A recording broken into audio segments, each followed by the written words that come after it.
Hey there, my name's Samanvita, My name is Evelyn. and you're listening to HCI Ideas. HCI Ideas is a podcast where we discuss research, receive advice, and learn about the cool things taking place at the Human Computer Interaction Institute of Carnegie Mellon University. Today, we'll be speaking with professors Jodi Forlizzi and John Zimmerman about the concept of research through design and the role of AI and robotics in human-facing positions. Thanks for tuning in, and enjoy. Jodi and John, do you think you could introduce yourselves and just kind of what you do at CMU? Sure. My name is Jodi Forlizzi. I'm the Herbert A. Simon Professor of Computer Science and HCI, and I'm also the Associate Dean for Diversity, Equity, and Inclusion in the School of Computer Science. My background is in design. I'm John Zimmerman. I'm the Tang Family Professor of AI and HCI. My background is also in design, and I first met Jodi when we were in graduate school together in design at Carnegie Mellon. Do you guys think you could mention how you got into HCI as a whole, since you mentioned your background was in design specifically? Sure. I was the first designer hired in the School of Computer Science. John and I were in the master's program. We got Masters of Interaction Design, and John went off to Phillips to work in New York, and I went to a consultancy called eLab in Chicago, where we did research for new product design. And after about 2 years, some faculty from the School of Design and the HCI Institute came and asked me, would I be interested in joining the HCI Institute as a design faculty member? They were looking to expand. They knew they needed the discipline. And so I was excited with this idea that I could go back and teach. I didn't know very much about research then or what the job would be like because I came very much from a teaching tradition. But I said yes. I was really excited. And then I sort of slowly won John over in a series of conference meetings. He can tell you about that transition of John coming to SCS, and the power team was built.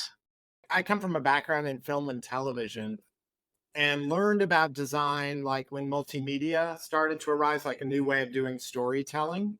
So design was kind of my second area. And I went to Philips to work on interactive television. And within a year, I got laid off. But because I was working in the same building as a bunch of researchers, the researchers hired me to come do research with them, which was new. I'd never planned on a research career, but it was fascinating. So I was working with people that were doing personalization with things like TV show recommenders and content understanding. How do you process the signals of television to understand what's happening and what's useful about knowing that? And then I got laid off again. And Jodi had just joined Carnegie Mellon, and she's like, hey, since you've been doing research, you seem to have a real interest in this, why don't you come and join me here and let's really think about what design brings to research and to interaction specifically. It's quite the career path. That's so interesting.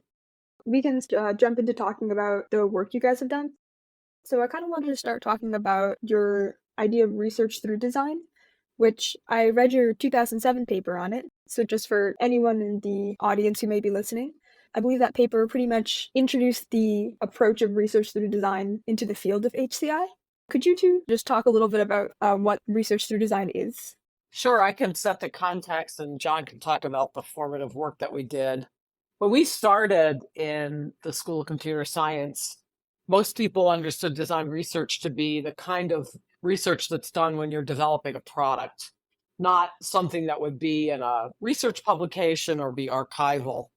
The other kind of design research was like iterations on something like a visual communication to help designers understand what they're doing. And we also had a really pragmatic goal, which was we were now in this kind of research facing position, and we had to figure out what design research was and identify why it was different and important. Luckily, in the world, there were some other design researchers percolating up at this time, particularly in the Netherlands. There were two schools, TU Delft and TU Eindhoven, where people were researching stuff like design and emotion, user experience, design and fun, design and pleasure. But these were kind of different types of research, often very futuring and not really linked to a concrete situation, or even more importantly, things that could be done with research funding. So, like a more pragmatic view, none of our papers were getting accepted. We're doing research. People are like, that doesn't seem like science because it's not science. So we're like using design as a way of thinking about the future. And it's hard to science the future and science things like what is a better future than now? It doesn't sort of sit with scientific questioning, but it's fundamentally what design does all the time. It's a constant discussion of what is the future we're trying to achieve and trying to avoid. And so I think for Jodi and I, it was a shift away from kind of doing project work to really articulating what do we mean when we say design research. And we discussed and modeled like what do designers do that create knowledge and how does that fit in with the other disciplines in HCI, with the technologists, with the behavioral scientists, the anthropologists. And then we tested it on our colleagues. We would give talks at faculty meetings and give feedback back until we could sort of like, how am I telling this story to somebody who's a social psychologist and they understand like what I'm doing and how that might complement the kind of research that they're doing. So being at the HCI Institute was awesome because we really got a chance to work through these ideas with the world leaders. And it gave us a platform for proposing to the HCI community this new way of doing research that is definitely not science, but it's complementary to science. And I like to say it works really well when you don't know what to do. So a simple example actually from our own work, you can think of a smarter Alexa, right? In the future, we're going to have some kind of smarter Alexa. So what should Alexa do when a teenager says, hey, Alexa, tell my parents I was studying? Should Alexa lie? Should Alexa like narc on the teen, right? Like it's a totally ambiguous situation. So you can't optimize with engineering. There isn't really a hypothesis to approach this. So it's actually a great question for design, which is really trying to say, well, what is the better future? How do we open up a space to discover how we want to live with technology that doesn't exist yet, but is coming? It's also good when the design space is so large that you could never cover all of the design instantiations. So you can sort of pick and choose selectively what's interesting to you, what's most relevant to the type of knowledge you're trying to generate, and you can sort of work in those areas. So I'm just going to kind of jump into speed dating. It's one of many methods, but I think it's a really easy one to understand. So one of the things we do, we call it speed dating. And if you think of romantic speed dating, you have a bunch of props to feel like you're on a date, and you have a bunch of fake dates all at the same time. And at the end of the evening, you have met some people that seem really interesting and some people that like your future with them is kind of horrifying you. And you really don't know anything about them, but you know a lot more about what you want. And so we try to create the conditions where we can give people sips of a whole bunch of possible futures and then get them to critically reflect on what is it that you actually want now that you have a sense of all of the things that might be. What are your hopes and fears? And it's awesome when we are really surprised by their reactions to the ideas we put forward. I see. So maybe getting a little more concrete and building on your example, if I did want to, say, build an Alexa that was smarter in this manner, like would this research look like interviews with potential users or with the people who are building the systems, or is it sort of like a social psychology type thing? Like what would this process entail? Yeah, one piece of work we did in this area, we co-advised a PhD student who was looking at the fact that our material possessions were disappearing. Like people used to have record collections and book collections, and that these were things you used to present yourself to other people, like they were part of your identity. But now, like, all your music's on your phone, right? It's like a different reality.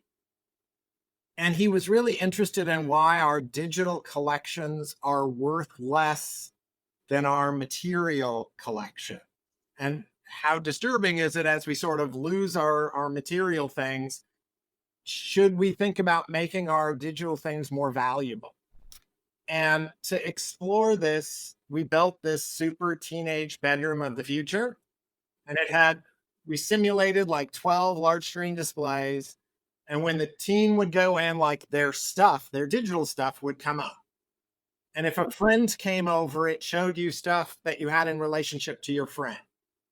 And if your mom came in, it showed the room you wanted your mom to think you had. But like, and we weren't saying this is a good idea, right? But this became a platform for having a discussion and critically reflecting. And, we wanted to help teens more effectively think through like the construction of their identity, which is the work that they do.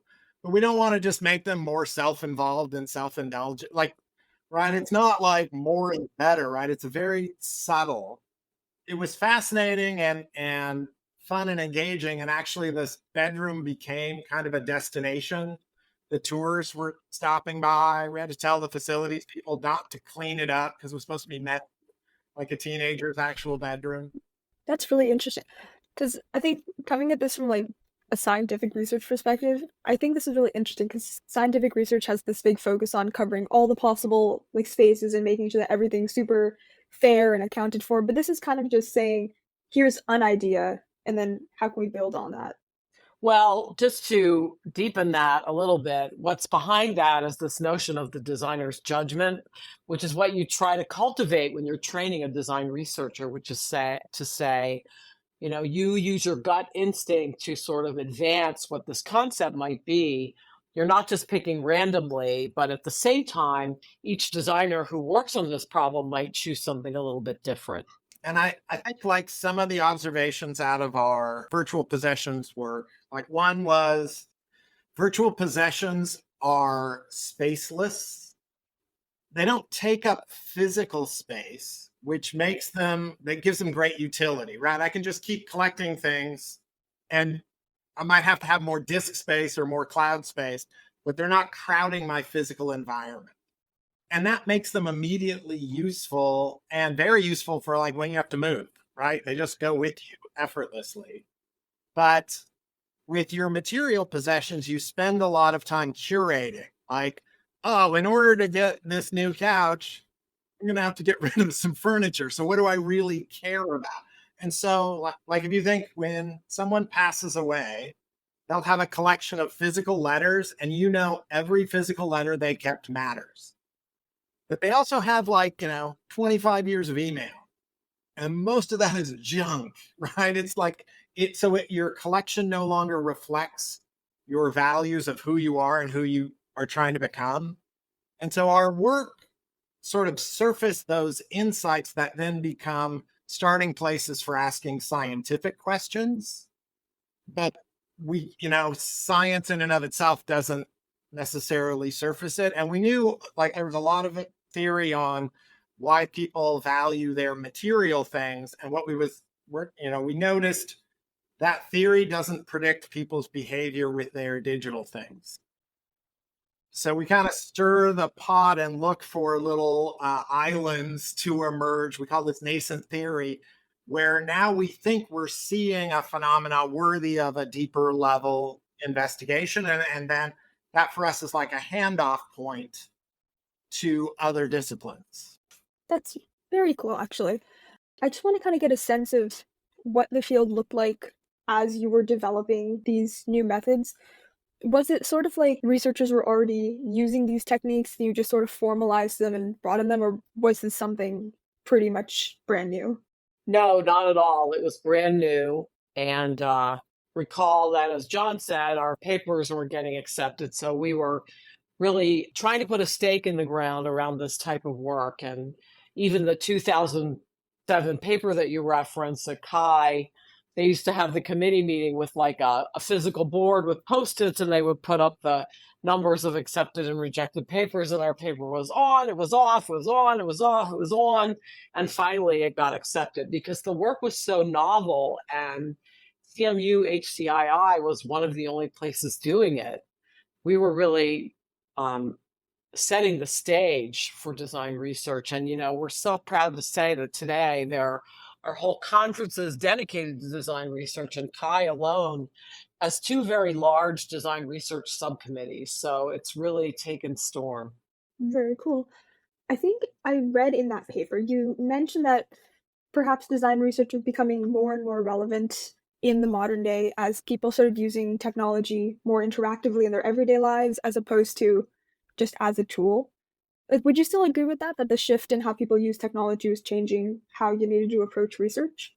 Well, I think so. HCI sort of mostly emerged out of a study of computing in work, where the metrics are pretty clear. Like, you want workers to be faster, you want them to do higher quality work, right? You want better collaboration to lead to higher quality outcomes. But like what you're trying to achieve is clear.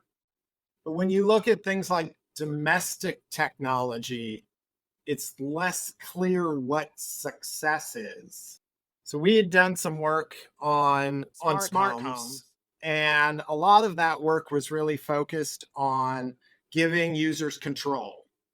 But what we noticed was people wanted to feel in control. They didn't actually want the responsibility that comes with control, right? And that's a subtle distinction. And one of the things we looked at were smart bags, with this idea like parents are trying to get their kids to activities with all of the stuff. Like, oh, we have soccer, we're going to have a bag with all your gear in it. And then on Tuesday, when you have soccer, we're just going to take the bag. We're ready to go.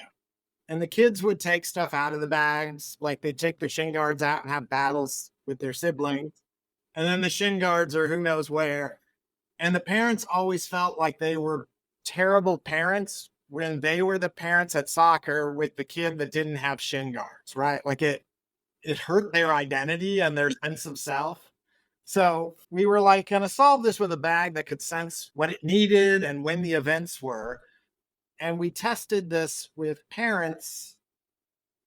And so we created a fake smart home, and they would come in, and this smart dryer's like, hey, Tommy's soccer shirt's clean. Why don't you put it in the bag?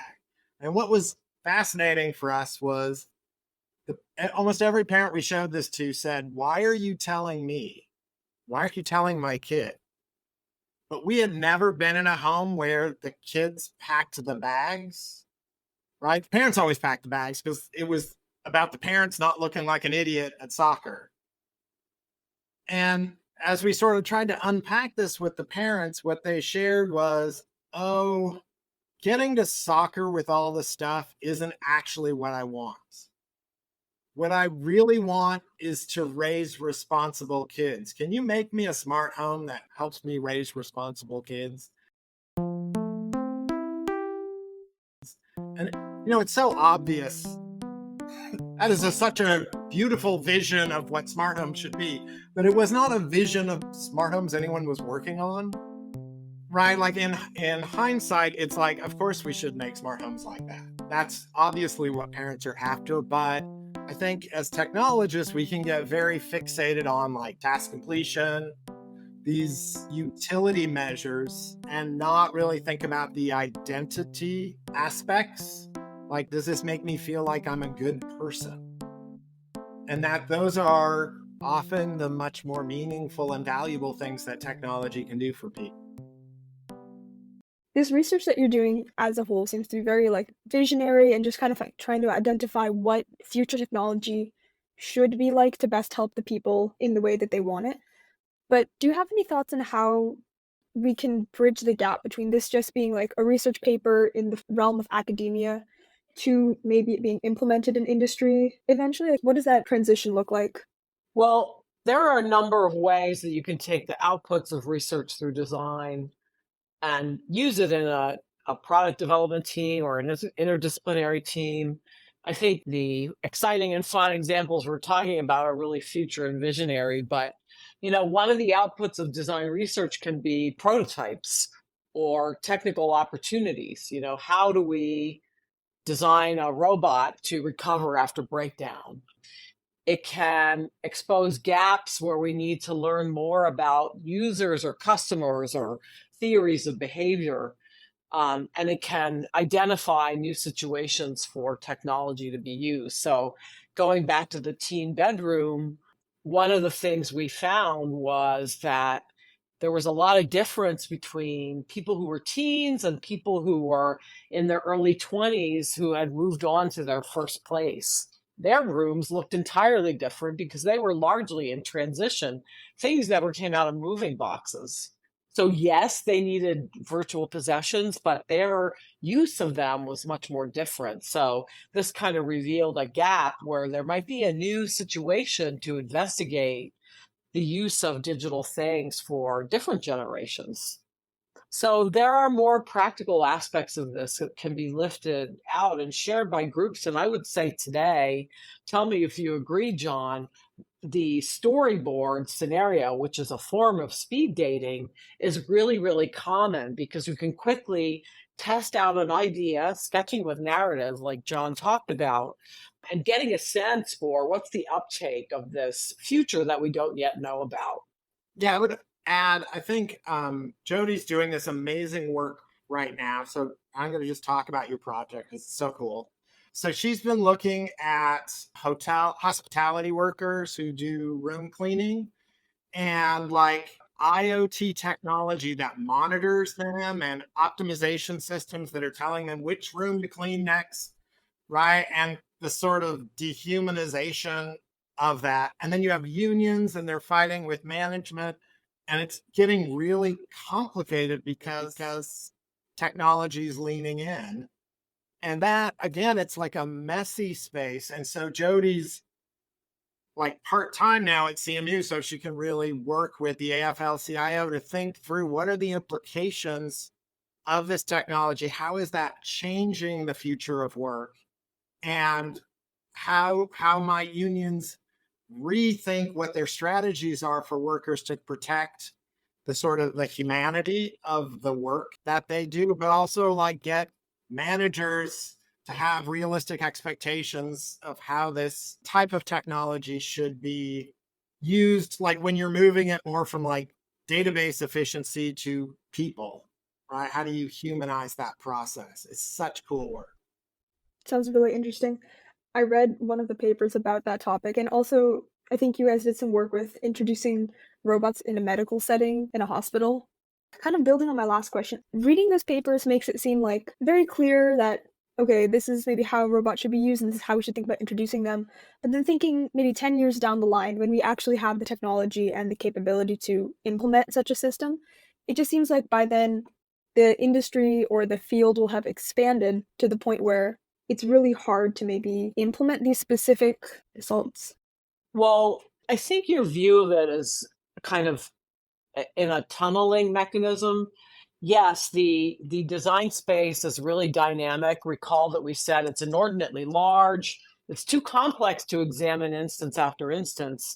And in many cases, we don't know how people are going to respond. Like we think we might know, but we don't know. I mean, for example, SMS messaging was designed to be a business communication.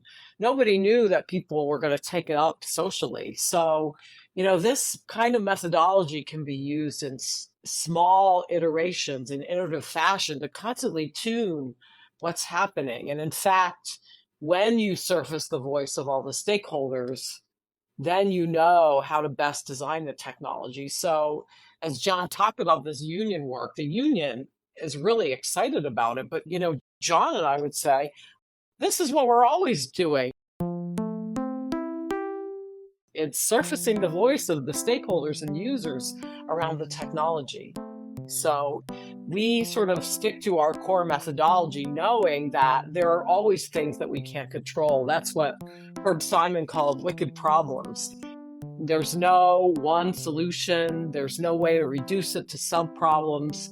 People may not agree even that there is a problem or what the right solution is, So we have to kind of use these methods to not look at the wake of the boat, but to steer the boat and get out ahead of what might be and what problems might arise. Yeah, so an example maybe where you can see like the research and then years later the practice.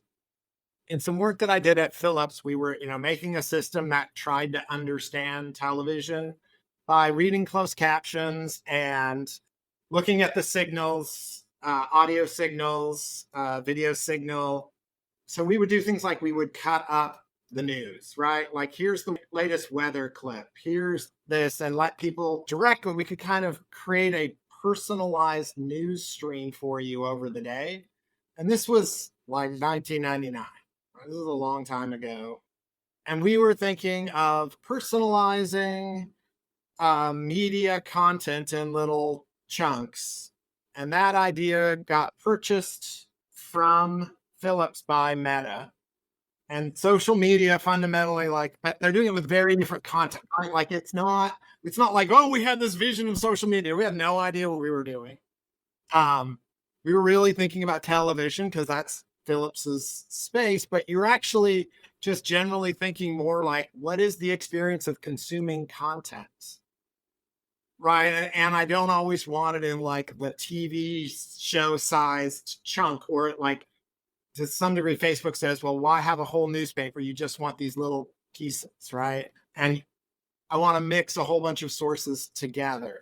But like, you don't even know what you're doing that makes sense, but you're sort of putting some logical assemblies of knowledge together that then, as the technology emerges, it sort of becomes real in a space you never even imagined could exist, because that's how the technology unfolded. So I don't think it's that we predict what really matters, but we kind of learn these higher level truths. And because we put those ideas out there, then they have resonance somewhere unexpected. What you said about technology changing so fast that you maybe can't even imagine the field's gonna be used in is reminding me a lot of maybe what's happening today with the AI revolution. I think a lot about how, in the same way the internet opened up like so many areas that we never could have imagined, how do you think this could be used with the coming better Gen AI? And I just feel like so many spaces that we can't envision are probably in the works. I have very strong opinions about this. Yeah, I think AI is terrible. Um, in that I don't think it works well. And so to me, like, one of the fundamental challenges is, how do we come up with ideas where mediocre technology creates value? And I feel like as a community, we're really fixated on looking in spaces where we need it to be perfect. Like, I'm going to tell you if you have cancer. It's like, maybe that's not the best place for us to be right now. But like a line of work Jodi and I are working on is really like, how do we help people brainstorm ideas where moderately performing AI is producing value for them? And with that, we move away from demanding that it works better than it works. Often it's not like necessarily even AI, it's just that the data quality is poor. And that's just a fact. So with poor quality data, you're never going to get amazing inferences, but you'll definitely get mediocre inferences. So how do you make those useful? And does that actually move you into a space that's just generally more responsible because you're just doing less dangerous things? I was just thinking when you were saying that, it reminds me of how in your paper discussed unremarkable AI, how basically you don't really need some extravagant new technology that changes the world. It could just be something kind of very simple that saves a lot of people like 5 seconds of their day in some sort of very menial task. I know you both have, to a degree, worked in this aspect as well of how we can integrate AI into healthcare. And I just wanted to ask for our audiences out there, what are some common challenges of integrating AI into healthcare settings? One thing I'll talk about is people think about the product gets plunked down and a clinical team uses it, but there's actually procurement, deployment, training, and there can be all kinds of bumps and hiccups that affect what happens with AI. And even just turning on and off features can smooth this out incredibly. So, technical people tend to forget the whole ecology around the system. And there's a whole set of work practices and social practices, patient care practices. It can't just be set aside as AI rolls down the pike.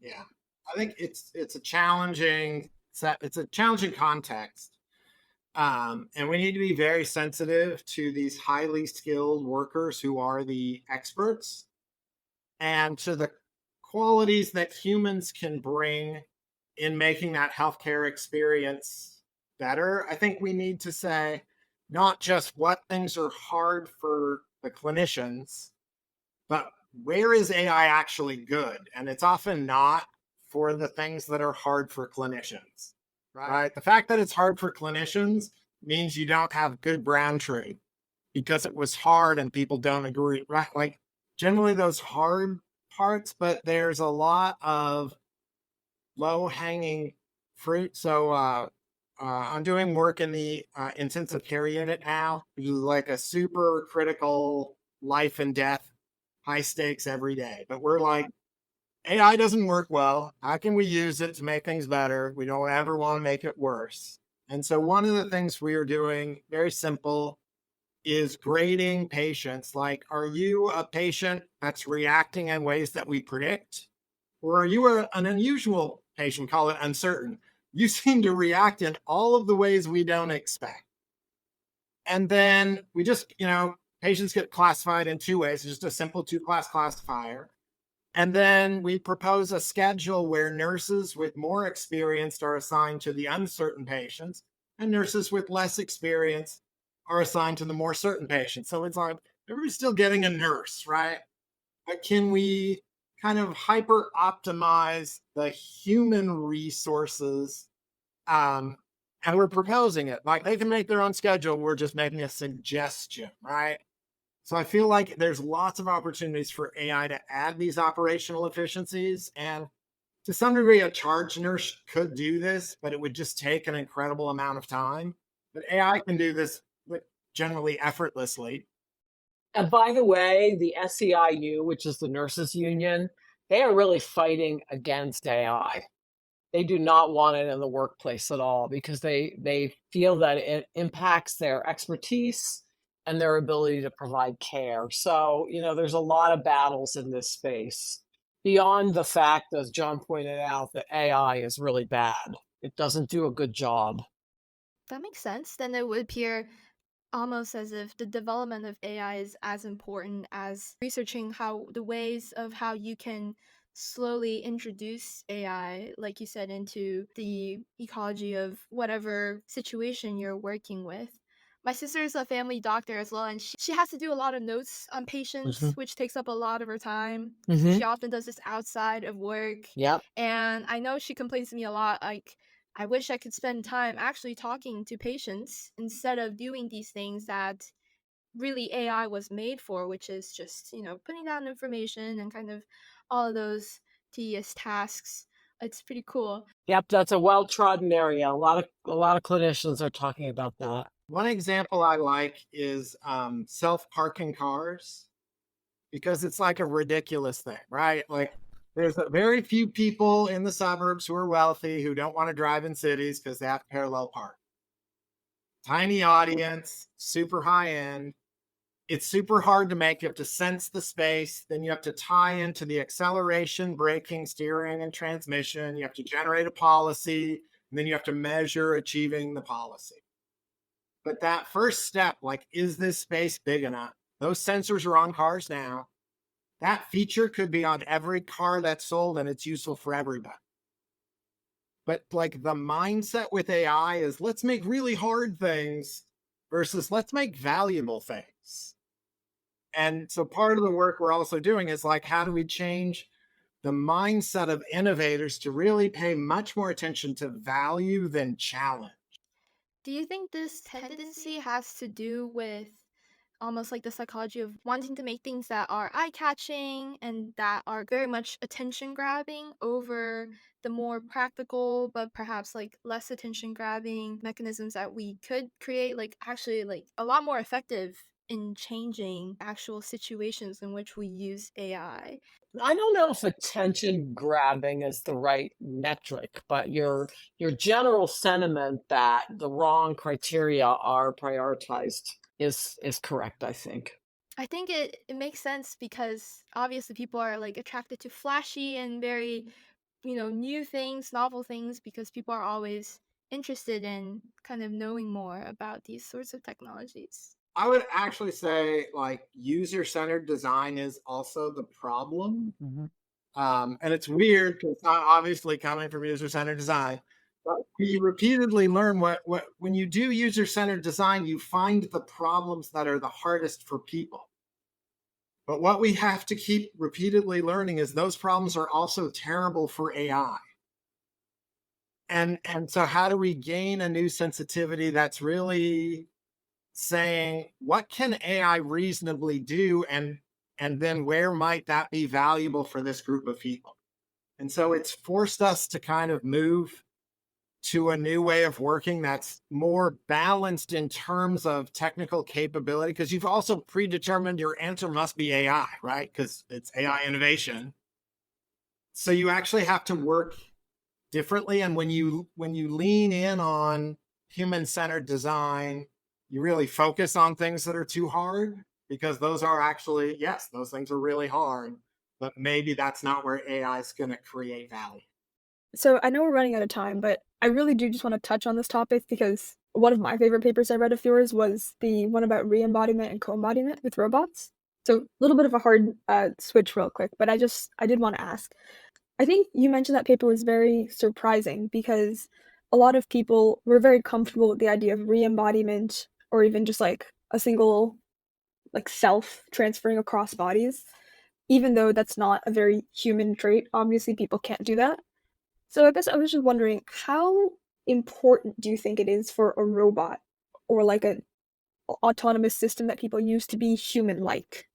Well, I I'd think we say should contextualize this conversation in saying that CMU HCII was one of the first places looking at the design, social, and cognitive aspects of human robot interaction. And we got a huge grant to do it in the early 2000s. We built our own robots, we did field studies in the hall. We learned about anthropomorphism, what a robot's face should look like, whether or not they should apologize and recover from error.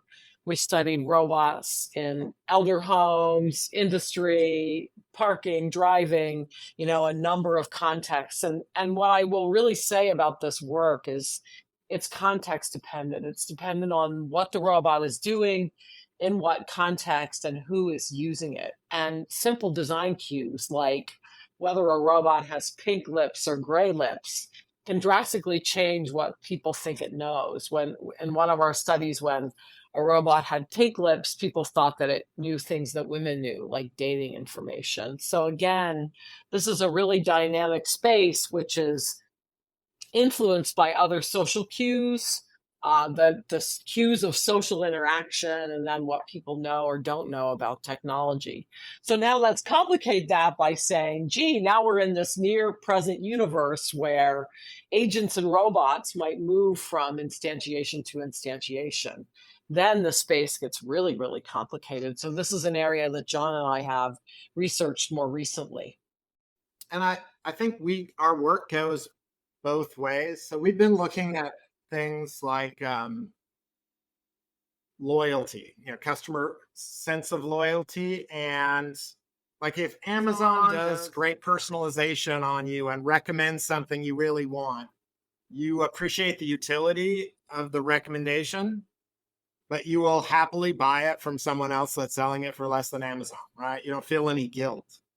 But when you receive a service from a human, you can develop a relational attachment. So like, it'll feel like you're cheating if you go to someone else to cut your hair, like, oh, I'm being a bad person, right? Like, so I would say we're very fluid in the way we think of people and robots. And we've been thinking like when you engage with an employee at a store, they don't know anything about you, but the store knows about you, right? Like Target, they know a ton about you. So how might you deliver? Like you could think of a robot that's serving that role, or I could deliver information to a human that's that service provider to you in that moment. And then like, when is that creepy and disturbing? And when is it valuable and useful, right? And so I think this is why it's a design question, because it's totally unclear what's good. But I think for us, we're not fighting for it to be a robot or a human, right? We're just saying this future is possible because we have this institutional knowledge of you, and we definitely have humans that can bring equality, but they don't have that. So should I tell people your secrets, or is that just creepy? Or should I have like robots that recognize you, or is that like annoying? So we really just want to mix it up and create those situations where people can really tell us, like, we're not having a vision of the future, right? It's not our vision.